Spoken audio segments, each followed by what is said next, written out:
இனிய மாலை வணக்கம் என் அன்பான நண்பர்களே, எஜமானர்களே மற்றும் கடவுள்களே. மகவதார் அறக்கட்டளை வழங்கும் இலவச முழுமையான ஆரோக்கியம் மற்றும் நலத்திட்டம் 365 நாட்கள். பிப்ரவரி 2026. இன்று நாள் 54, தேதி 24/2/2026, செவ்வாய்க்கிழமை, நேரம் மாலை 9 மணி. நான் நிகழ்ச்சியை ஆரம்பிக்கிறதுக்கு முன்பாக என்னுடைய பிரணாம்சுகளை அசண்டட் மாஸ்டர் ஸ்ரீ ஸ்ரீ மகவதார் பாபாஜி அவர்களுக்கும், என்னுடைய பிரணாம்சுகளை மிகப்பெரிய ஆசிரியர் பிரம்மரிஷி பிதாமகா டாக்டர் பத்திரிஜி ஐயா அவர்களுக்கும், என்னுடைய பிரணாம்சுகளை மிகப்பெரிய ஆசிரியர் மகவதார் அறக்கட்டளை நிறுவனர் உயர்திரு குருஜி டாக்டர் ஸ்ரீ ரங்கநாதன் ஐயா அவர்களுக்கும், என்னுடைய பிரணாம்சுகளை அனைத்து மாஸ்டர்களுக்கும் நண்பர்களுக்கும், என்னுடைய பிரணாம்சுகளை இந்த பிரபஞ்சத்துக்கும் தெரிவித்துக் கொள்கிறேன். மாஸ்டர்ஸ், இன்று முதல் நிகழ்ச்சியாக ஆன்மீக ஞான பகிர்தல். இன்றைய தலைப்பு பதஞ்சலி யோக சூத்ரா பார்ட் 2 பகுதி 2. இந்த தலைப்பில் நம்மிடம் உரையாட வருபவர் ஆன்மீக ஞானம் உரையாட வருபவர் சீனியர் மாஸ்டர் திருமதி லதா மேடம் அவர்கள். இன்று இரண்டாவது நிகழ்ச்சியாக எப்பொழுது போல் தியான பயிற்சி ஒரு 45 நிமிடங்கள் நடக்கும். முதல் நிகழ்ச்சியாக ஆன்மீக ஞான பகிர்தலுக்கு செல்வோம். அதற்கு முன்பாக நமது சீனியர் மாஸ்டர் திருமதி லதா மேடம் அவர்களை பற்றிய ஒரு சிறிய குறிப்பு கூற விழைகிறேன் நண்பர்களே. சீனியர் மாஸ்டர் திருமதி லதா மேடம் அவர்கள் சென்னை கோடம்பாக்கத்தை சேர்ந்தவர்கள். அவர்கள் 8 வருடங்களுக்கு மேலாக தியானம் மேற்கொண்டு வருகிறார்கள். அவர்கள் சுவாசம் குரூப் என்ற நிறுவனத்தை நடத்தி தியானம் ஆன்மீக கிளாஸஸ் பயிற்சி நடத்தி கொடுத்து வருகிறார்கள். அவர்கள் பிஎம்சி தமிழ் டிவி சேனலில் தியானம் மற்றும் ஆன்மீக நிகழ்ச்சிகளை கொடுத்து கொண்டு வருகிறார்கள். அவர்கள் வாழ்க்கையில் குறிக்கோளாக தியானம் மற்றும் ஆன்மீக கிளாஸஸ் பயிற்றுவித்தலை மேற்கொண்டு சிறப்பாக தியான யக்னங்களில் பங்கு பெற்று தியான சேவைகள் செய்து வருகிறார்கள். நான் இப்பொழுது மிகவும் பணிவுடன் நமது சீனியர் மாஸ்டர் லதா மேடம் அவர்களை பதஞ்சலி யோக சூத்ரா பகுதி 2 பார்ட் 2வில் ஆன்மீக ஞானம் உரையாற்ற வருமாறு பணிவுடன் அழைக்கிறேன். மாலை வணக்கம் madam. Good evening madam. Over to you madam. Thank you madam. இணைந்திருக்கும் ஆத்ம நண்பர்கள் அனைவருக்கும் என்னுடைய வணக்கத்தை சொல்லிக்கிறேன். பிரபஞ்சத்திற்கு ஒரு நன்றி சொல்லிக்கலாம். நம்மளுடைய குரு பிதாமக பிரம்மரிஷி பத்ரிஜி அவர்களுக்கு நம் அனைவருடைய வணக்கத்தையும் நன்றியும் தெரிவிச்சுக்கலாம். இந்த மகாவதார் பாபாஜி குழுவில் என்னை பேச அழைத்ததற்கு இந்த குழுவினருக்கு மிகப்பெரிய ஒரு நன்றியை தெரிவித்துக் கொள்கிறேன். இந்த வாய்ப்பு, இந்த ஞானத்தை கொடுத்த பதஞ்சலி மகா முனிவருக்கு நம் அனைவருடைய வணக்கத்தையும் நன்றியும் தெரிவிச்சுக்கலாம்.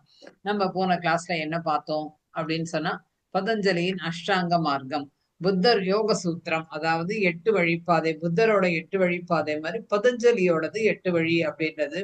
அது என்னென்ன அப்படின்னு பார்த்தா, யமம், நியமம், ஆசனம், பிராணாயாமம், பிரத்யாகாரம், தாரணம், தியானம், சமாதி. இந்த இந்த இது இத்தனையும் நமக்கு ஒரு மனிதனுக்கு இருக்க வேண்டும் அப்படின்றது பார்த்தோம். இதுல நம்ம பத்திரிஜி என்ன பண்ணியிருக்காருன்னா, யம நியமத்தை அப்புறம் பார்க்கலாம்னு சொல்லி முதல்ல தியானம் அப்படின்றது. தியானம்னா என்ன, ஒரு சிறிசு போன பகுதி 1ஓட ஒரு சுருக்கத்தை பார்க்கலாம். தியானம் அப்படின்னா நம்மளுடைய ஆனாபானாசதி தியானம். அந்த தியானத்தை நம்ம அந்த ஆசனம், ஃபர்ஸ்ட் நம்ம ஆசனத்துல இருந்து ஆரம்பிக்கலாம் அப்படின்னு சொல்லுவாங்க. ஆசனம் அப்படின்னு சொன்னா நம்ம சுகஸ்திர ஆசனம், நல்ல தியானம் பண்ணும்பொழுது நல்ல ரிலாக்ஸ்டாக ஆசன ஜெயம் அப்படிங்கிறாரு. கேட்டா அந்த ஆசனம் கரெக்டா உட்கார்றது கூட பாத்தீங்கன்னா அந்த அளவுக்கு கரெக்டா உட்கார்ந்தாதான் நமக்கு அந்த பொசிஷன்ல கரெக்டா உட்காரும் பொழுது நமக்கு அந்த தியானம் அமையும். இல்லைன்னா ஆசனம் சரியா உட்கார்லன்னா நமக்கு எங்கேயாவது வலிகள் இருக்கும், அசைச்சுக்கிட்டே இருக்கும். அதனால ஆசனம் என்பது சுகஸ்திர ஆசனம் அப்படின்றது. அது பிராணாயாமம் அப்படின்னா என்ன அப்படின்னா, மந்திரங்கள் ஜபங்கள் எதுவுமே தேவையில்லை, மூச்சு பயிற்சி என்பதும் தேவையில்லை. நம்மளுடைய உள்ள போற மூச்சு, வெளியில வர்ற மூச்சு, இதை மட்டும் கவனிக்க வேண்டும். இதுதான் நம்மளுடைய ஆனாபானசதி அப்படின்றது. சுவாசத்தை நிறுத்துவதோ கட்டுப்படுத்துவதோ எதுவுமே தேவையில்லை அப்படின்னு சொல்லி பார்த்தோம். அப்புறமா பிரத்யாகாரம் அப்படின்றது. பிரத்யாகாரம்னா என்ன அப்படின்னு கேட்டா, நம்ம இதுல உட்கார்ந்துட்டோம், ஆசனத்துல உட்கார்ந்துட்டோம், அதுக்கப்புறம் நம்மள மூச்சை கவனிக்க ஆரம்பிச்ச உடனே நமக்கு வெளியிருக்கும் நிகழ்வுகள் இல்லை, உள்ளிருக்கும் நிகழ்வுகளை நாம் காண வேண்டும். பிரத்யாகாரம் அப்படின்னா நம்ம உள்ளுக்குள்ள நான் யார் அப்படின்ற ஒரு புரிதல். வெளி விவகாரங்களே நம்ம எப்பயுமே பார்த்துக்கிட்டு இருப்போம். வெளி விவகாரங்கள் எல்லாம் உள்ளடக்கும் விஷயங்கள், அந்தர்முகம், அந்தர்மௌனம், இது எல்லாமே பார்ப்பது. அப்படிதான் பிராணாயாமம், பிரத்யாகாரம் அப்படின்றது. அதுக்கப்புறம் அடுத்தது பதஞ்சலி சொல்றது என்ன, யோக சித்த விருத்தி நிரோதக அப்படின்றாரு. ஏன்னா சித்தத்தில் இருக்கும் நிறைய விஷயங்கள் நம்ம ஸ்டோர் பண்ணி வச்சிருப்போம். எப்படி விருத்தி ஆகும் அப்படின்னா, யோகம். என்ன யோகம்னா, தியான யோகம் செய்யும் பொழுது நமக்கு அத்தனை விஷயங்களும் வெளியில் வரும். அந்த தியான யோகம் வரும்போது நமக்கு என்ன ஆகும்னா, விருத்தி அடையும். நம்ம உள்ளுக்குள்ள ஸ்டோர் பண்ணி வச்சிருக்க தேவையில்லாத குப்பைகள், தேவையில்லாத அழுக்குகள், தேவையில்லாத விஷயங்கள் அத்தனையும் வெளிவரும் அப்படின்றாரு. அதுக்கப்புறம் வந்து நமக்கு பிரத்யாகாரம் முடிஞ்ச உடனே அடுத்தது என்ன அப்படின்னு கேட்டா நம்மளுடைய தாரணா அப்படின்னு பார்த்தோம். தாரணானா என்ன அப்படின்னு கேட்டா கவனம். கவனம்னா எதன் மேல் கவனம் அப்படின்னா நம்ம அந்த பிரத்யாகாரத்தில் நமக்கு வந்து நம்ம தெரியும், 3ஆம் கண் அனுபவங்கள் தெரியும். அதுக்கப்புறம் கலர்ஸ் தெரியும், மகான்களோட தரிசனங்கள் கிடைக்கும், ஆஸ்ட்ரல் மாஸ்டர்ஸோட நமக்கு அனுபவங்கள் கிடைக்கும். இது எல்லாவற்றிலும் கவனம் செலுத்த வேண்டும். தாரணா அப்படின்னு சொன்னா கவனம். என்ன வந்து என்ன எப்படி வருது அந்த அந்த எக்ஸ்பீரியன்ஸ் மேல ஒரு ஃபோக்கஸ் அப்படின்னு தியானம் செய்யும் போது அந்த 3ஆம் கண் திறக்கும் பொழுது அந்த ஆக்ஞா சக்கரம் இயங்கும் பொழுது மூலாதார சுவாதிஷ்டான மணிப்புரக அநாகத விசித்தி ஆக்ஞா அப்படின்றது எல்லாம் வந்து பூர்வ ஜென்ம கர்மாக்கள் போக வேண்டும். அதுதான் வந்து அதுல கவனம் படுத்த வேண்டும் அப்படின்றது பார்த்தோம். தாரணா. தாரணான்றது கவனம், ஃபோக்கஸ். அதுக்கு அடுத்ததுதான் ஆசனம். அது இப்ப நம்ம இன்னில இருந்து என்ன பார்க்க போறோம்னா ஐந்தாவது என்னன்னு கேட்டா ஆசனம். தியானம் அப்படின்னா தியானம்னா என்ன அப்படின்னு சொன்னா ஆஸ்ட்ரல் டிராவல். என்னன்னு கேட்டா சூட்சம சரீர யாத்திரை, தி பிளஸ் தியானம் அப்படின்னு கேட்டா அப்படின்னா சூக்ஷ்ம சரீர யாத்திரை. என்னன்னு கேட்டா நமக்கு வந்து சக்தி எங்கேருந்து கிடைக்கும் அப்படின்னா பிரபஞ்சத்தில இருந்து. அப்ப தூங்கும் போது கிடைக்கும் அப்படின்போம். ஆனா நமக்கு வந்து அந்த தூக்கத்திலையும் நம்ம ஆனா தியானத்துல என்னன்னு கேட்டா சூட்சமமா நம்ம வந்து யாத்திரை, நம்ம சூட்சம சரீர யாத்திரை போகும்பொழுது நமக்கு தியானம் அப்படின்றது நமக்கு வந்து கிடைக்கும். அப்ப என்ன சொல்றாங்க அப்படின்னு சொன்னா சூட்சம சரீர உள்நடக்கும் பிரத்யாகாரத்தில் உள்நடக்கும் விஷயத்துடன் கவனத்துடன் இருக்கும் பொழுது சூக்ஷ்ம சரீரத்துல வந்து எனர்ஜி, அந்த ஆற்றல் வந்து நிறைய வரும். அப்ப வந்து என்னன்னா சுற்றி சுற்றி வருமா என்னன்னு கேட்டா நமக்கு வந்து நிறைய விஷயங்கள் அப்ப தெரியும். அந்த தியானத்துல தியானம் கரெக்டா செய்யும் பொழுது நமக்கு 3ஆம் கண் அனுபவங்கள், நிறைய மாஸ்டர்ஸோட அறிமுகங்கள், அதுக்கப்புறம் சூட்சும சரீர யாத்திரைனா என்ன, இந்த மாதிரி விஷயங்கள் வந்து தியானத்தில் கண்டிப்பாக கிடைக்கும். அடுத்தது வந்து என்னன்னு கேட்டா அடுத்தது சமாதி நிலை. தியானத்துக்கு அப்புறம் சமாதி அப்படின்றாரு. சமாதி அப்படின்னா என்ன அப்படின்னு கேட்டா நமக்கு வந்து சமாதி நிலை. தியானத்துக்கு அப்புறம் 8வது வந்து சமாதி நிலை அப்படின்னு சொல்லும் பொழுது சமாதி அப்படின்னு சொன்னா என்ன அப்படின்னு கேட்டா நிறைய சமாதானத்திற்கு பிறகு என்ன என்ன சமாதானம் அப்படின்னு கேட்டா தியானம் வந்து நிறைய ஞானம் வந்தாச்சு. அப்ப நமக்கு இறந்த பிறகு முன்னாடி இறப்பு என்றால் ஒரு பயம் இருக்கும். ஆனால் சமாதி நிலையில் வந்ததுக்கு அப்புறம் என்ன இறந்ததுக்கு அப்புறம் எங்க போவோம் அப்படின்ற ஒரு அந்த கேள்விகள் நமக்கு கிடைக்க ஆரம்பிக்கும். அப்போ வந்து என்னன்னு கேட்டா அந்த கேள்விகள் வந்து பயம் இல்லாமல் கேட்க வேண்டும் அப்படின்றது, பயமே தேவையில்லை அப்படின்றது, நாமே சென்று பார்க்கலாம் அப்படின்ற ஒரு புரிதல் வரும். தனிப்பட்ட அனுபவம் தான், இந்த தனிப்பட்ட அனுபவம் தான் தியான சாஸ்திரம் அப்படிங்கிறாரு. அதிகமான பிரத்யாகாரம், பிரத்யாகாரத்தில் கிடைத்த அனுபவங்கள் மேல் அதிகமான கவனம், பிறகு கிடைக்கும் நிலையே சமாதி நிலை. பிரத்யாகாரத்துல வந்து நமக்கு என்னென்ன நிகழ்வுகள் வந்ததோ அதன் மேல் கவனம் நம்ம வைத்திருக்கும் பொழுது நமக்கு கடைசியாக கிடைக்கும் நிலை சமாதி நிலை அப்படிங்கிறாரு. நிர்விகல்ப சமாதி நிலை. நிர்விகல்பன நோ டவுட், சந்தேகமே கிடையாது. நமக்கு வந்து சரி முடிஞ்சிருச்சு இதுதான் அப்படின்ற ஒரு தெளிவு, ஒரு ஞானம் வந்து எப்படின்னா சமாதி நிலையில் கிடைக்கும். எந்த சந்தேகமும் இல்லாமல்.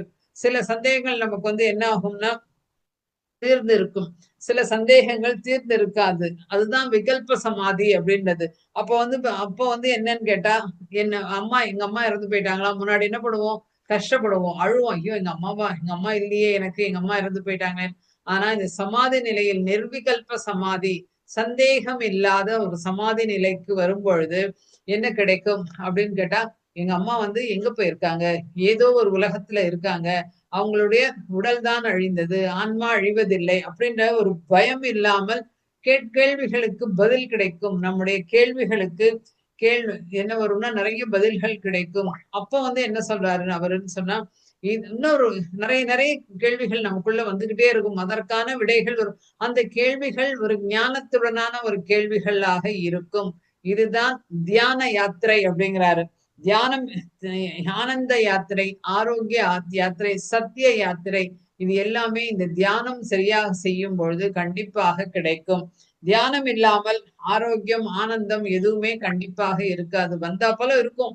எல்லாரும் நம்ம சொல்லுவோம், எல்லாருமா தியானம் பண்றாங்க, அவங்க எல்லாம் நல்லா தானே இருக்கிறாங்க அப்படிம்பாங்க. ஆனா நீங்க கேட்டு பாருங்களேன், நம்ம பிரமிட் மாஸ்டர்ஸ் தவிர வேற யார்கிட்டயாவது அவங்க எல்லா விதத்துலயும் இருக்கலாம், ஆரோக்கியமா இருக்கலாம், பணம் நிறைய இருக்கலாம். ஆனா நீங்க கேட்டு பாருங்க எப்படி இருக்கீங்கன்னா, ஏதோ இருக்கேன், எப்படியோ வாழ்க்கை போயிட்டு இருக்கு அப்படிம்பாங்க. ஆனா நம்ம என்ன சொல்லுவோம்? கான்பிடென்டா சொல்லுவோம், தியானம் பண்றேன் நானு, எது வந்தாலும் ஏற்றுக்கொள்வேன், ஒவ்வொரு விஷயங்களுக்கு பயத்துல இருந்து வெளியில வந்தேன், நிறைய விஷயங்கள் நமக்கு ஞானம் கிடைச்சிருக்கு அப்படின்னு நம்ம தைரியமாக நம்ம சொல்லுவோம். பயம் இல்லாத ஒரு வாழ்க்கை, ஆரோக்கியமான ஒரு வாழ்க்கை, ஆனந்தமான ஒரு வாழ்க்கை நமக்கு வந்து நிச்சயமாக இந்த தியான யாத்திரையை செய்பவர்களுக்கு கண்டிப்பாக கிடைக்கும். வாழ்க்கையில ஒரு லட்சியம் வேண்டும் அப்படின்றார் பத்ரிஜி. ஆனந்தம் வந்து வாழ்க்கையோட லட்சியம் வந்து ஆனந்தம், வாழ்க்கையோட ஆரோக்கியம், ஆரோக்கியம் என்பது மகாபாகியம், ஆனந்தம் என்பது வாழ்க்கையின் லட்சியம், ஆரோக்கியம் என்பது மகாபாகியம். அப்ப இந்த நிர்விகல்ப சமாதி நிலை வந்தப்புறம் என்ன ஆகுதுன்னா பிரம்ம ரிஷி ஆகிறார். இதுதான் நமக்கு வந்து அந்த சமாதி, சமாதி நிலையே பெரிய நிலை, அதுல சந்தேகம் இல்லாத சமாதி நிலை அடைந்தவுடன் அவன் பிரம்ம ரிஷி ஆகிறான். இதுக்கு உதாரணம் பிரத்யாகாரத்தில் நம்ம வந்து எல்லாருமே வந்து பிரம்ம ரிஷி ஆக முடியுமா அப்படின்னு சொன்னா எந்தெந்த நிலையில் நாம் இருக்கிறோம் அப்படின்றது நம்ம கண்டிப்பாக பார்க்க வேண்டும். பிரத்யாகாரத்தில் பிராணாயாமத்தில் இருக்கும் பொழுது வெறும் மெடிடேஷன் மட்டும் பண்றோம், வேற எந்த விஷயங்களும் பண்றது இல்லை அப்படின்னு சொன்னா பிராணாயாமத்தில் இருக்கும் பொழுது ஒருவன் தியானி. அதுக்கப்புறம் அடுத்த நிலை, அவன் நிறைய நேரம் தியானம் பண்ணும்போது அவனுக்கு அனுபவங்கள் வருகிறதா. பிரதி ஆகாரம் அப்படின்னு சொன்னா வெளியில் இருக்கும் விஷயங்கள் இல்லாமல் உள்முக பயணம், உள்ளுக்குள்ள நடக்கக்கூடிய விஷயங்கள், நான் யார் என்ற புரிதல், நான் ஒரு ஆன்மா, பார்ப்பவர்கள் எல்லாரும் ஆன்மா அப்படின்ற ஒரு புரிதல் யாருக்கு கிடைக்கிறதோ அவன் பிரத்யாகாரம் நல்ல முறையில அவனுக்கு கிடைக்கிறது அப்படின்னு அர்த்தம். அவன் வந்து யாருன்னா யோகி அப்படின்றாரு. தாரணத்தில் இருக்கும் பொழுது சரி நமக்கு வந்து பிராணாயாமம் வந்தாச்சு, பிரத்யாகாரம் வந்தாச்சு, அப்ப அதன் மேல் நம்ம கவனம் செலுத்துகிறோமா? ஏன்னா எல்லாருக்குமே வரும். அப்ப என்ன நினைப்போம், ஏதோ வருது என்னவோ நினைச்சுப்போம். ஆனா நமக்கு அதுல வருதா? அப்ப வந்து என்னன்னு கேட்டா பிரத்யாகாரத்தில் இருந்து தாரணா அப்படின்னா அதில் கவனம். என்னன்னு கேட்டா நமக்கு வந்து அப்போ வந்து ஒவ்வொரு விஷயங்களும் அந்த வர்ற அந்த மூன்றாம் கண் ஏன் வந்தது, நமக்கு வந்து அந்த கலர்கள் ஏன் வந்தது, ஆஸ்ட்ரல் மாஸ்டர்ஸ் வந்து காட்சி கொடுப்பாங்க, இதெல்லாம் ஏன் வருது அப்படின்னு ஒரு கவனம் இருக்கும் பொழுது அவன் ரிஷி ஆகிறான். அப்போ தியானத்தில் இருக்கும் பொழுது என்ன கேட்டா ராஜ ரிஷி, எல்லாம் தியானத்தில் இருக்கும் பொழுது ராஜ ரிஷி ஆகிறான். சமாதானத்தில் இருக்கும் பொழுது, அதாவது சமாதி நிலையில் ஒருவன் ஆன பொழுது அவன் பிரம்ம ரிஷி ஆகிறான் அப்படின்னு சொல்றாங்க. இதுக்கு உதாரணத்துக்கு என்ன சொல்றாரு பதஞ்சலி அப்படின்னு சொன்னா, சுண்டு விரல் வந்து தியானி, அவன் வந்து பீமன், மோதிர விரல் வந்து யோகி நகுலன், நடுவிரல் ரிஷி சகாதேவன், ஆள்காட்டி விரல் ராஜ ரிஷி அர்ஜுனன், கட்டை விரல் பிரம்ம ரிஷி தர்மர் அப்படின்றாங்க. எவ்வளவு அழகா உதாரணங்கள் பாருங்க, எவ்வளவு நல்லா இருக்கு நமக்கு. அதே மாதிரி தியானி யாருன்னா பீமன், என்னன்னு கேட்டா சுவாசத்தின் மேல் கவனம், எப்ப பழுது தியான நிலையில் மட்டுமே இருப்பான், அதனால அவன் அவன் வந்து யோகி அப்படின்றாங்க. அதுக்கப்புறம் நகுலன் யாரு அப்படின்னா குதிரை போல ஓடிக்கிட்டே இருப்பானா நகுலன், அப்ப வந்து பிரம்மாண்டமான பிராண சக்தியை அடைந்தவன், அதனால் அவன் யோகி ஆனவன். தாரணத்தில் அவன் பிரத்யாகாரத்தில் இருந்தே இருந்து கொண்டிருப்பான். அதுக்கப்புறம் சகாதேவன் யாருன்னா கோ கிரியேட்டர், அவன் மூன்றாம் கண் அனுபவம் பெற்றவர், அதனால ரிஷி ஆகிறார். அதே மாதிரி அர்ஜுனன் அப்படின்னா கிருஷ்ணனை விட ஒரு படி கீழ் உள்ளவன், அதாவது ராஜ ரிஷி ஆனவன். தர்மர் யாருன்னா பிரம்ம ரிஷி ஆனவன். பிராணாயாமம் பிரத்யாகாரம் தாரண தியான சமாதியுடன் அந்த மனிதன் எப்படி இருப்பான் என்றால் யம நியமங்கள் தான் அந்த மனிதனின் குணாதிசயம். இப்பதான் நம்ம அந்த முதல் இரண்டுக்கு வருகிறோம். யம நியம. யமம் அப்படின்னா என்னன்னா பர்ஃபெக்ட் கண்ட்ரோல் ஆஃப் பிரின்சிபிள்ஸ், தன்னுடைய கொள்கைகள் மேல ஒரு கட்டுப்பாடு உடையவன். நியமம்னா perfect control of day to day life effort, அந்த தினம் நடைமுறை வாழ்க்கையில் நாம் வந்து அந்த அதுக்கு வந்து ஒரு முயற்சி எடுப்பவன் அப்படின்னா.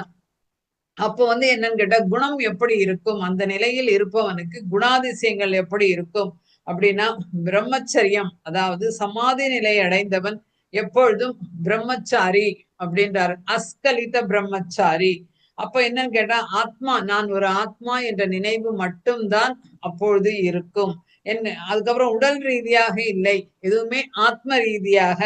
அஸ்கலிதம் அப்படின்னா எப்பொழுதுமே உடல் மட்டும் இல்லை, நான் ஒரு ஆன்மா என்ற எண்ணம் இது மட்டும்தான் இருக்கும். அதுக்கப்புறம் வந்து யமம் அப்படின்னா ரெண்டு விஷயங்கள் இருக்கு அதுல. பிரம்மச்சரியம் ஒண்ணு, சத்தியம். சத்தியம்னா என்னன்னு கேட்டா அந்த நிலையில இருக்கிறவருக்கு எது சொன்னாலும் பலிக்கும். மழை வரும் இன்னைக்கு அப்படின்னு சொன்னா மழை வருமா? யோசிச்சு பாருங்க. ஒரு மனிதனுக்கு எத்தனை நிலைகள் இருக்கு. பேசுறது எல்லாமே ஒரு சத்திய வார்த்தைகள் தான் பேசுவான் அதுல இருக்கிறவன். அப்புறமா வந்து என்னன்னு கேட்டா ஆஸ்திரேயம் அப்படின்னா என்ன கேட்டா ஆசையற்ற நிலை.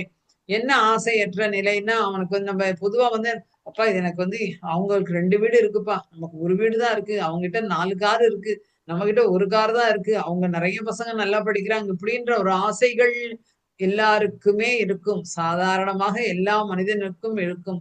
ஆனால் அந்த நிலையை தாண்டியவன் தான் ஆஸ்திரேயம் அப்படின்றது ஆசையற்ற நிலை அப்படின்றது. அப்புறமா அடுத்த நிலை என்ன சொல்றாங்கன்னா அபரிக்கிரகம் அப்படின்றாங்க. என்ன அபரிக்கிரகம்னா என்னன்னு கேட்டா எதையுமே கை நீட்டி வாங்க மாட்டானா. எனக்கு பணம் கொடு, எனக்கு இது வேணும் கேட்க மாட்டானா. ஆனா என்னன்னு கேட்பாங்கன்னா நான் வந்து இது மாதிரி கிளாஸ் எடுக்கிறேன், சொசைட்டிக்காக கொடு, அன்னதானத்துக்கு கொடு, புத்தகங்கள் வாங்க பணம் கொடு, ஒரு புத்தகம் வேண்டும் அப்படின்னு சொன்னா அந்த புத்தகத்துக்கு கொடு அப்படின்னு சொல்லிட்டு அந்த மாதிரி விஷயங்களுக்காக பணம் கேட்பவன் அபரிக்கிரகம். என்ன கேட்டா தனக்குன்னு எதுவுமே வேண்டாம், நான் சொசைட்டிக்கு பண்றேன், இந்த சொசைட்டிக்கு ஏதாவது கொடுங்க அப்படின்னு கேட்பான். அடுத்தது வந்து அஹிம்சா அப்படின்னா அங்க ஹிம்சை இருக்காது. அடுத்த நிலைக்கு வருபவன் அங்க அஹிம்சை மட்டும்தான் இருக்கும். இந்த 5 கண்ட்ரோல் இந்த மேல வந்து ஆரம்ப நிலையிலேயே கண்டிப்பாக வராது. அதுக்குதான் அவர் யம நியமத்தை கடைசியில கொண்டு வந்தார். தியானம் பண்ணவனே வருமா அப்படின்னா வராது. அடுத்தடுத்த நிலை வரும்பொழுது தியான பயிற்சியால் சமாதி நிலைக்கு வந்தவுடன் என்ன ஆகும்னா யம நியமத்துல சின்ன குழந்தை மாதிரி ஆயிடுவானா. அந்த மாதிரி பயிற்சி செய்ய செய்ய செய்ய நமக்கு அந்த குழந்தைக்கு இருக்கும் மனப்பக்குவம் அந்த ஏன்னா குழந்தைகளுக்கு தெரியாது, எது பயம் கிடையாது. குழந்தைக்கு எந்த ஒரு நெருப்பை போய் தொட்டு பார்க்கும், அது சுடும் தெரியாது. அந்த மாதிரி பயமற்ற நிலையில இருப்போம். நியமத்திலும் என்ன ஆகும்னா அந்த குழந்தை போல அப்படின்னு அதுல நியமத்துல என்னென்ன வருதுன்னா சௌச்ச, தபக, சந்தோஷ, சுவாத்தியாய, ஈஸ்வர பிரணிதானே அப்படிங்கிறாங்க. சௌச்ச அப்படின்னா கிளீன்லினஸ், தபகனா என்ன பண்ணுவாங்க, தபகான்னு இருக்கிறவங்க தன்னுடைய உடல் தேவைகளை குறைத்து கொண்டு இன்னைக்கு கிடைக்குதா சாப்பிடுவான், கிடைக்க இல்ல இது கிடைச்சாதான் நான் சாப்பிடுவேன், இந்த இடத்துலதான் தூங்குவேன், இவ்வளவு நேரம் தான் தூங்குவேன் அப்படின்னு நிறைய விஷயங்கள் நம்ம வச்சிருப்போம். அது கண்டிப்பாக இருக்காது. அப்புறமா வந்து எங்கு வேண்டுமானாலும் தூங்குவான். தூக்கம் உணவு இரண்டுமே குறையும், கண்டிப்பாக இரண்டுமே குறையும். அப்புறம் சுவாத்தியாய அப்படின்னு சொன்னா அப்பொழுதுதான் அப்ப இந்த நிலையை தாண்டி தாண்டி வருபவர் தான் என்ன ஆவான்னு சொன்னா நமக்கு வந்து ஒரு சுவாத்தியாயம் அப்படின்ற ஒரு விஷயமே கண்டிப்பாக புரியும். அப்போதான் அவன் படிக்க ஆரம்பிப்பான். ஆரம்ப நிலையிலேயே நம்ம சுவாத்தியாயம்னா படிக்க ஆரம்பிக்க மாட்டாங்க. அப்ப படிக்கும் பொழுது என்ன ஆகும் அப்படின்னு சொன்னா அவனுக்கு வந்து புரிதல் வரும். அப்பதான் என்ன ஆகும் பகவத்கீதை அப்படி படிச்சா இப்ப வந்து புரிய ஆரம்பிக்கும். இல்ல கீதையில இவ்வளவு நல்ல விஷயம் இருக்கு, இந்த புத்தகத்துல இது இருக்குன்னு சொல்லிட்டு ஒரு புரிதல் எப்ப வரும் அப்படின்னா அந்த சுவாத்தியாயன்ற விஷயத்துக்கு வரும்பொழுதுதான் புரியும். தியானம் செய்யலன்னு சொன்னா எப்பயுமே எதுவுமே புரியாது. ஆத்ம ஞானம் இல்லைன்னா பகவத்கீதை மட்டுமல்ல எதுவுமே நமக்கு கண்டிப்பாக புரியாது. தியானம்ன்றது என்ன சொல்றாரு பத்ரிஜினா தியானம்ன்றது ஒரு பிரைமரி, சுவாத்தியாயம் என்பது கடைசியில் அப்படின்றாரு. அப்ப வந்து சௌச்ச அப்படின்னா கிளீன்லினஸ், நம்மளே சுத்தமா வச்சுக்கணும், நம்மளை சுத்தி இருக்கிற இடத்தையும் நம்ம சுத்தமாக வச்சுக்கணும்.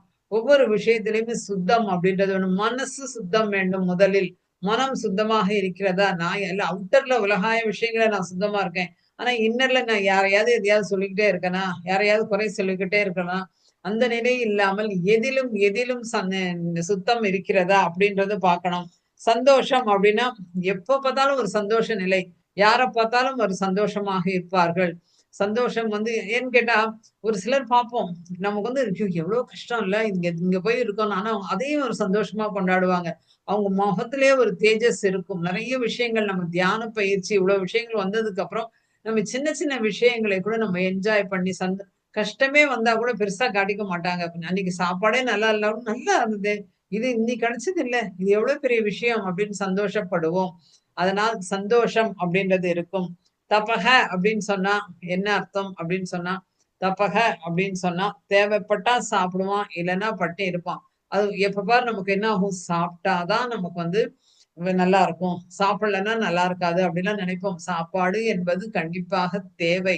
ஆனால் அது மட்டும் தானா அப்படின்னா இல்லை. அப்ப என்ன பண்ணுவான்னா இருக்கா, இன்னைக்கு நல்லா கிடைச்சதா நல்லா சாப்பிடுவான், நாளைக்கு வெறும் தண்ணி தான் கிடைச்சதா ஓகே பரவாயில்ல, நம்ம எத்தனையோ இடங்களுக்கு போறோம், நம்ம செய்யற மாதிரி இருக்காது, ஏதோ சுவைகள் இருக்கும் இருக்காது, ஆனா வந்து உட்கார்ந்துட்டு நல்லா ரசிச்சு சாப்பிட்டுட்டு வருவோம், அந்த மாதிரி இருக்கும்.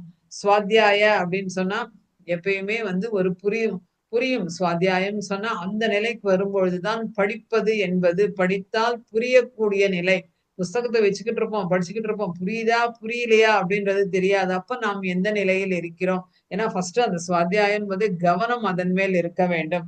அப்புறம் ஈஸ்வர பிரணிதானே அப்படின்னு சொன்னா என்னன்னு கேட்டா அப்பொழுதுதான் நம்ம என்ன பார்ப்போம், எல்லாரையும் ஈஸ்வர ஸ்வரூபமாக பார்ப்போம், எல்லாருமே கடவுள்மார்கள் அப்படின்ற ஒரு புரிதல் வரும்.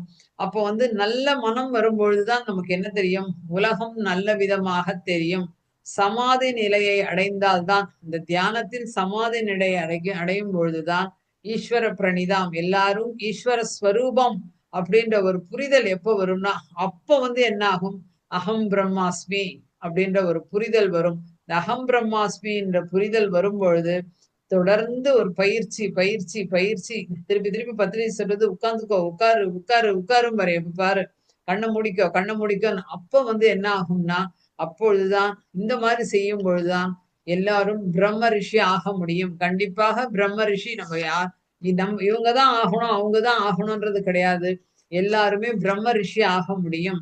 இந்த பதஞ்சலி சூத்திரத்துல நம்ம முதல்ல வந்து என்ன 8 இது என்ன விஷயம் அப்படின்னு சொன்னா யமம், நியமம், ஆசனம், பிராணாயாமம், பிரத்யாகாரம், தாரணம், தியானம், சமாதி, இவ்வளவு விஷயங்கள்.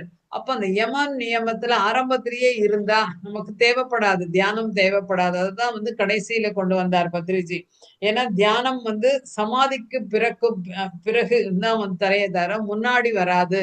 ஆசனம்னா சுகஸ்திர ஆசனம், நல்ல ரிலாக்ஸ்டா உட்காந்துக்கணும், நல்ல என்ஜாய் பண்ணி எது ஒண்ணுமே நம்ம வந்து கஷ்டப்பட்டு ஐயோ இவங்க செய்ய சொல்றாங்களே, இவங்க 3 மணி நேரம் செய்ய சொல்றாங்க, எப்பப்பா பண்றது இவங்க இந்த நேரத்துல, இப்படின்னு நம்ம சலிச்சுக்கிட்டே செய்யும் பொழுது என்ன ஆகும், எதுவுமே சரியாக வராது. அப்போ வந்து நம்ம ஆசனம் அப்படின்னு சொன்னா அந்த ஆசனத்துல நல்லா உட்கார்ந்து நம்ம பண்ணணும். 2வது பிரத்யாகாரம், பிராணாயாமம். பிராணாயாமம்னா மூச்சு பயிற்சி கிடையாது, மந்திரங்கள் ஜபங்கள் தேவையில்லை, மகான்கள் குருமார்களை யாருமே நினைக்க வேண்டாம், நம்மளுடைய சுவாசம் தான் குரு.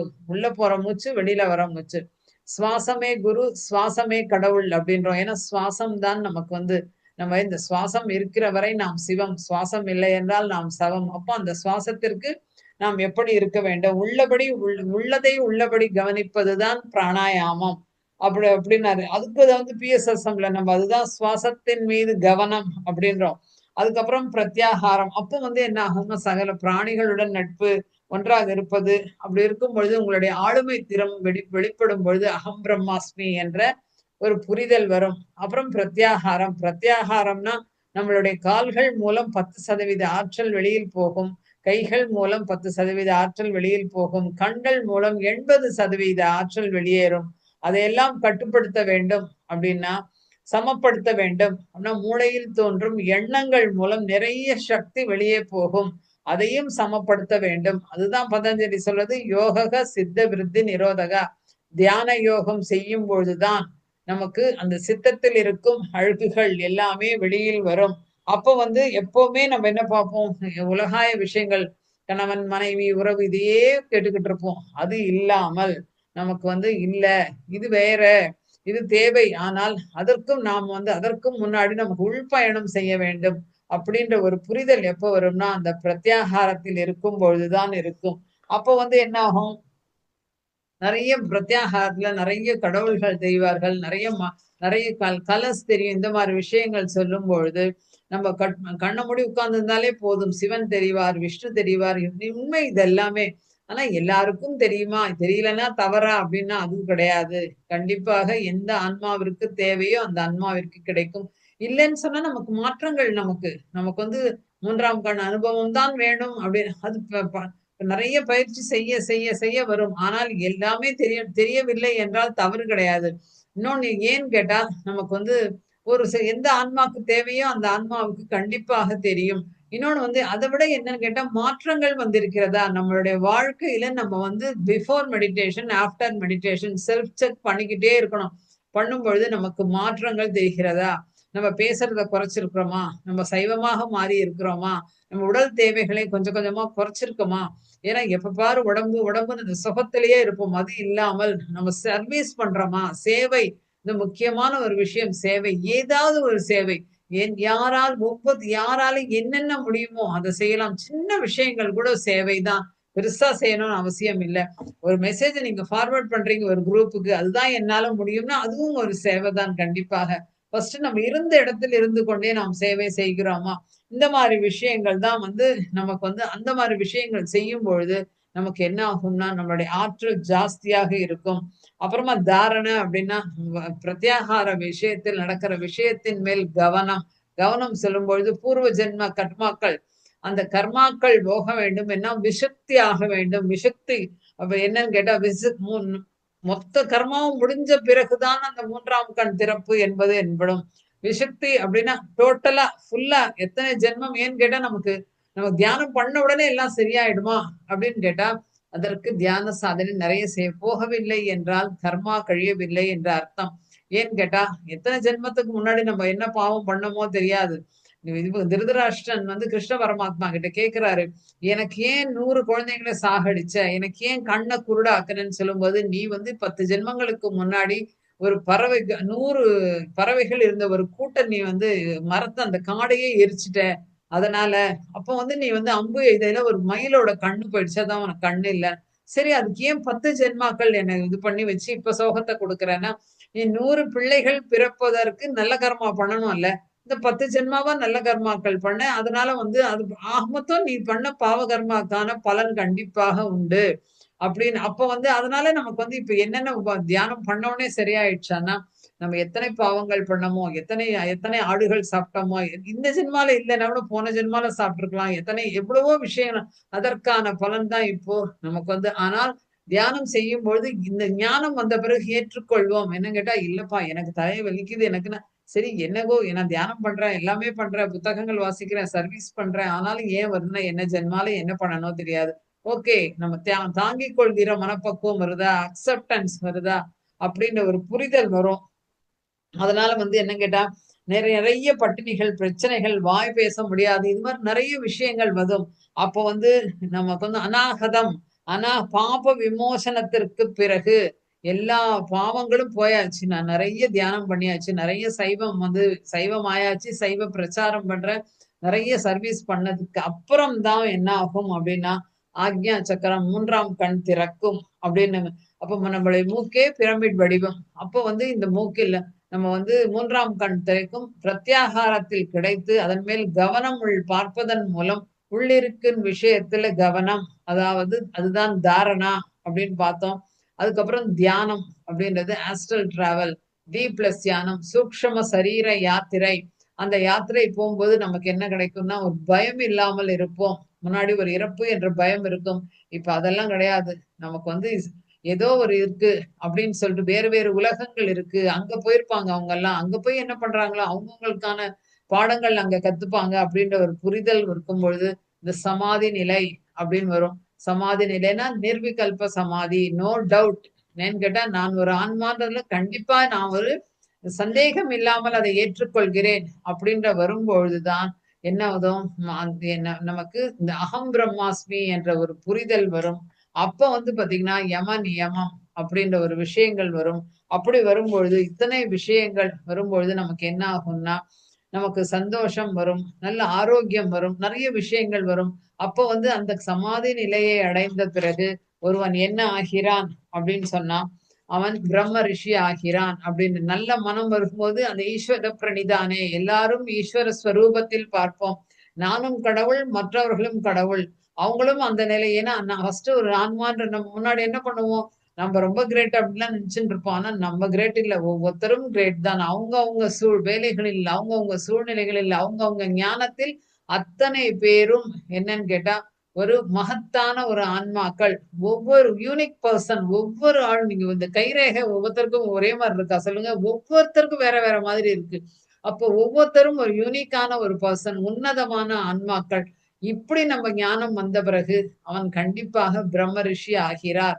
அப்ப வந்து இதுதான் பதஞ்சலி சொல்லிட்டு இருக்காரு. இவ்வளவு விஷயங்கள் நமக்கு வேணும் அப்படின்னு சொன்னா தொடர்ந்து தியானம், சுவாத்தியாயம், சத் சங்கம் இது நம்ம செய்ய செய்ய செய்ய நமக்கு என்ன ஆகும், நம்மளுடைய கவனம் முழுக்க இதுலயே இருக்கும்ப்பா. இன்னைக்கு இந்த கிளாஸ் முடிச்சுதா அடுத்தது என்ன நம்ம கத்துக்கலாம், இந்த புக்கு படிச்சோமா, அதை 4 பேர்கிட்ட சொன்னோமா, அப்போ வந்து இந்த மாதிரி நீங்க செஞ்சுக்கிட்டு போயிட்டே இருங்க. எத்தனை மாற்றங்கள் நம்முள் நாம் காணலாம். இன்னொன்னு, இதுதான் நம்ம தனியா தான் வந்தோம், தனியா தான் போக போகிறோம். நம்ம என்ன நினைச்சுப்போம், தனியா நான் யாரும் இல்லைன்னா அப்ப தனியா இருக்கேன் அப்படிமா. தனியாக இல்லை, நான் என்னுடன் இருக்கிறேன். யோசிச்சு பாருங்க. தனிமை அப்படின்பொழுது நிறைய டைம் இருக்கும். அப்ப நிறைய ஞானத்தை வளர்த்து கொள்ளலாம். அப்ப வந்து பாத்தீங்கன்னா, இந்த பதஞ்சலி யோக சூத்திரத்துல சொல்லியிருக்க மாதிரி அத்தனை ஞானங்களும் நமக்கு கண்டிப்பாக கிடைக்கும். இதைத்தான் நான் இன்னைக்கு உங்ககிட்ட ஷேர் பண்ணணும்னு நினைச்சேன். வாய்ப்பு கொடுத்ததற்கு மிக்க நன்றி. இவ்வளவு நேரம் நன்றி. பொறுமையா கேட்டதற்கு மிக்க நன்றி. Thank you sir. Thank you so much. நன்றி நன்றி மாஸ்டர், மிக அருமையாக சொன்னீர்கள். அந்த பதஞ்சலியின் பதஞ்சலியின் யோக சூத்ரா, யமம், நியமம், ஆசனம், பிராணாயாமம், பிரத்யாகாரம், தாரணம், தியானம், சமாதி எல்லா நிலைகளையும் மிக சிறந்த முறையில் எடுத்துரைத்தீர்கள். நன்றி மாஸ்டர். மேடம், இப்போ நான் shall I go for some questions madam? Interaction கிட்ட மேடம் ஒரு 5-10 minutes before meditation. Okay sir. Masters, இது ஒரு மிக சிறந்த தருணம் உங்களுக்கு. நீங்கள் உங்கள் சந்தேகங்களை மேடமிடம் கேட்டு தெரிந்து கொள்ளலாம். மேடம் வந்து சுவாசம் என்ற ஒரு குரூப்பை தனியாக நடத்தி வருகிறார்கள். மாஸ்டர் திரு ஜெயபிரகாஷ் சார் வந்து தேங்க்யூ ஸோ மச் மேடம் சொல்லியிருக்காருங்க சாட் பாக்ஸில். நன்றி சார். நீங்கள் கையை உயர்த்தினால் நான் அன்மியூட் கொடுக்கிறேன், முன்வாருங்கள். உங்கள் குறிப்பிட்ட சந்தேகங்களை மேடமிடம் தெரிந்து கொள்ளுங்கள், கேட்டு தெரிந்து கொள்ளுங்கள். உங்களுடைய கருத்துக்களையும் சொல்லுங்கள், உங்களுடைய எக்ஸ்பீரியன்ஸ் அனுபவங்களையும் பகிருங்கள். முன்வாருங்கள் நண்பர்களே. மாஸ்டர் திரு ரவி சார் வந்து திருச்சியிலேருந்து வராருங்க, அவரும் தேங்க்ஸ் சொல்லியிருக்காரு. உங்களுக்கு தேங்க்ஸ் சொல்லியிருக்காரு மேடம். நல்ல நல்ல ஒரு சந்தர்ப்பம், அரிய சந்தர்ப்பம். மேடமிடம் கேட்டு தெரிந்து கொள்ளுங்கள்.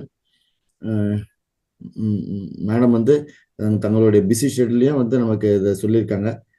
மாஸ்டர் திரு விபி தசரதன் சாரும் தேங்க்யூ வெரி மச் மேடம் சொல்லியிருக்காங்க. சாருக்கு மேடம்க்கு தேங்க்ஸ் சொல்லியிருக்காரு. நன்றி சார். மாஸ்டர்ஸ் முன்வாருங்கள், கையை உயர்த்தினால் அன்மியூட் கொடுக்கிறேன். சந்தேகங்களை கேளுங்கள், உங்கள் கருத்துக்களையும் சொல்லுங்கள்.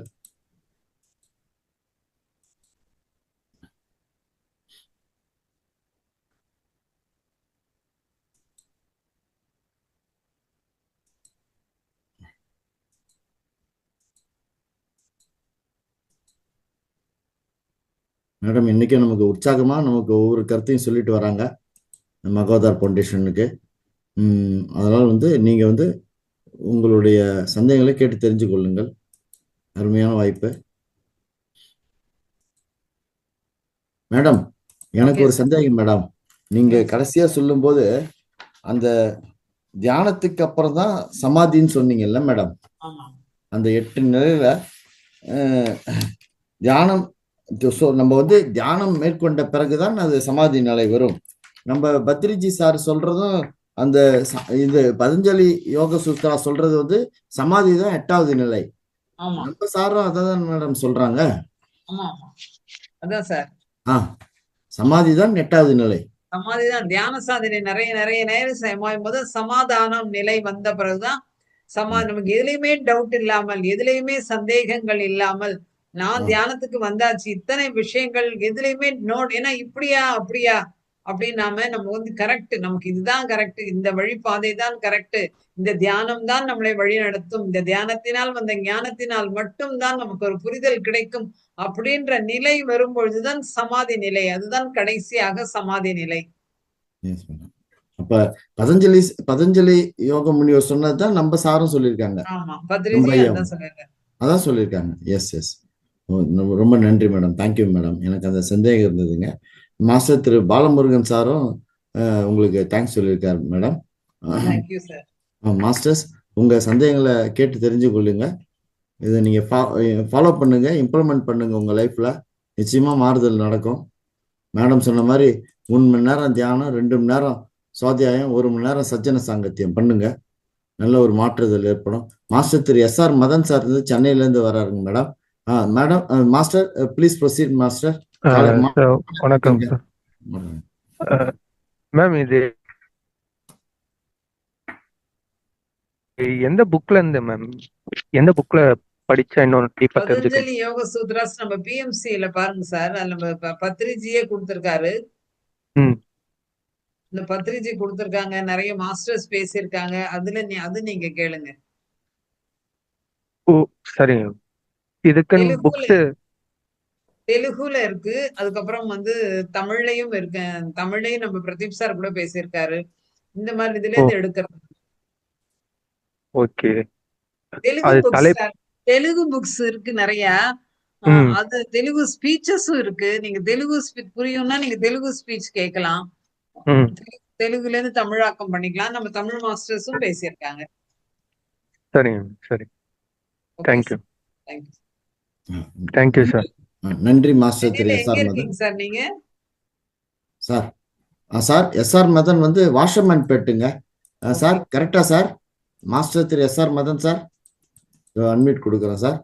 சார் உங்க ஏரியா சொல்லுங்க சார். சார் சார் ஐநாவரம் ஆ வாஷர்மேன் பெட் தானே சார்? ஆமா சார், வாஷர்மேன் பெட் தான் மேம். Yes, சரி sir. ம் சரிங்க மேம், தேங்க்யூ. நன்றி நன்றி மாஸ்டர் திரு எஸ்ஆர் மதன் சார். நண்பர்களே முன்வாருங்கள், உங்கள் சந்தேகங்களை கேளுங்கள், போயிடுங்க சார் எல்லாம். கருத்துக்களையும் சொல்லுங்கள்.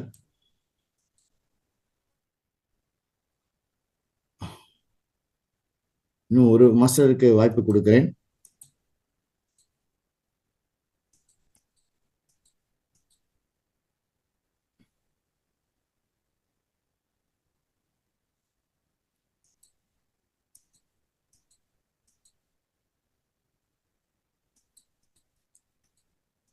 மாஸ்டர் நான் இப்ப தியான பயிற்சிக்கு செல்றேன் மாஸ்டர். ஓகே இறுதியில சார், நன்றி சொல்றேன் மேடம். இதுல நன்றி சொல்றேங்க. தேங்க்ஸ் இறுதியில சொல்றேன் மேடம். Okay sir. தியான பயிற்சிக்கு செல்றேங்க மாஸ்டர்ஸ். இப்பொழுது நாம் ஒரு 50 நிமிடம் தியான பயிற்சி மேற்கொள்வோம். அதில் ஒரு 40 நிமிடம் 35 நிமிடம் இசையுடன் கூடிய தியானமும், ஒரு 15 நிமிடம் சைலண்ட் மெடிடேஷன், அமைதியான தியானம், மௌன தியானம் மேற்கொள்வோம். இப்பொழுது ஒன்றாக அமர்ந்து தியானம் செய்வோம். தியானத்தின் ஆனாபானா சதி நுட்பத்தை பயன்படுத்துகிறோம். ஆனா என்றால் மூச்சை உள்ளிழுப்பது, அபானா என்றால் மூச்சை வெளியிடுவது, சதி என்றால் மூச்சினை கவனத்தில் கொள்வது. இது மகான் புத்தர் அவர்களால் கண்டுபிடிக்கப்பட்டது. இது மிகவும் எளிமையானது. இதில் எந்தவித ஜபமோ ஸ்லோகமோ மந்திரமோ கிடையாது.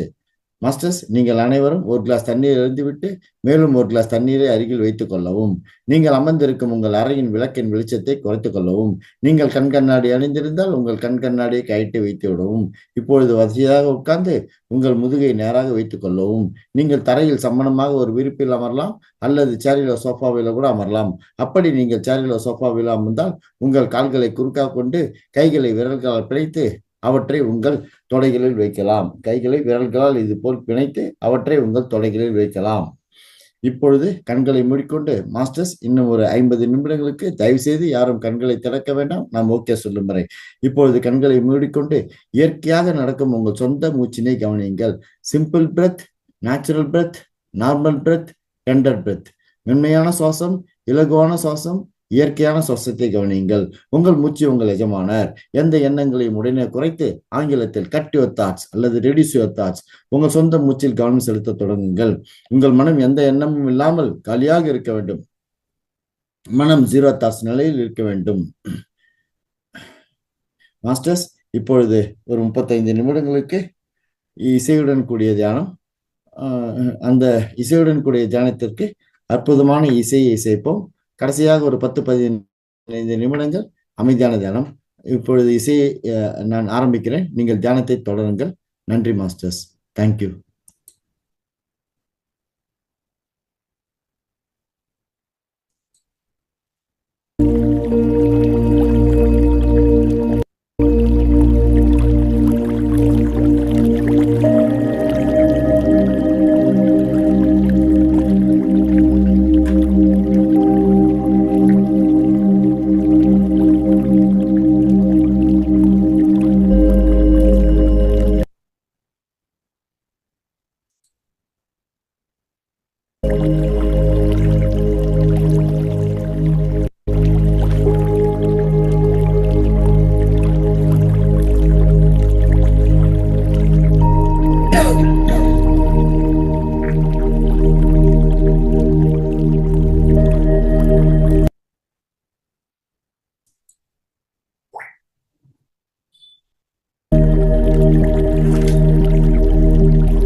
மாஸ்டர்ஸ், அடுத்த 15 நிமிடங்களுக்கு சைலண்ட் மெடிடேஷன், அமைதியான தியானம், மௌன தியானம்.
மாஸ்டர்ஸ் கடைசி 1 நிமிடம்.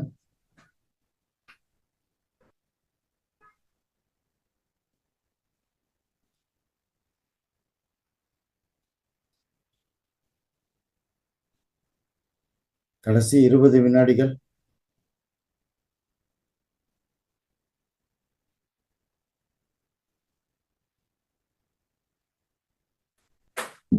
ஐந்து, 4, 3, 2, 1.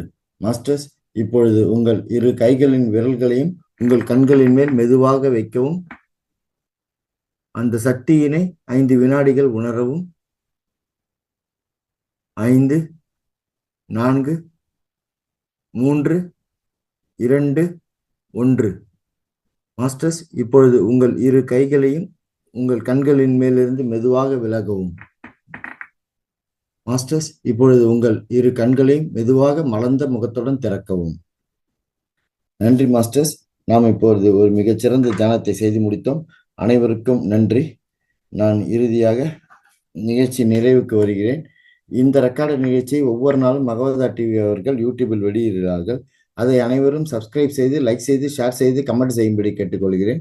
இது மிகப்பெரிய கர்மா. நீங்கள் பார்ப்பதில்லாமல் உங்கள் நண்பர்கள், உறவினர்கள், சுற்றத்தார்கள் அனைவரையும் அந்த ரெக்கார்டு நிகழ்ச்சியை பார்க்க சொல்லி அவர்களையும் சப்ஸ்கிரைப் செய்ய சொல்லி, லைக் செய்து, ஷேர் செய்து, கமெண்ட் செய்யும்படி கேட்டுக்கொள்கிறேன். மாஸ்டர்ஸ் நாளை காலை 4 மணிக்கு பிரம்மமுத்த சங்கல்ப மெடிடேஷன் தியானம் நடைபெற உள்ளது. அதற்குரிய லிங்க் வாட்ஸ்அப் குரூப்பில் அனுப்புகிறார்கள். அதை அனைவரும் பயன்படுத்தி பங்கு பெறுமாறு கேட்டுக்கொள்கிறேன்.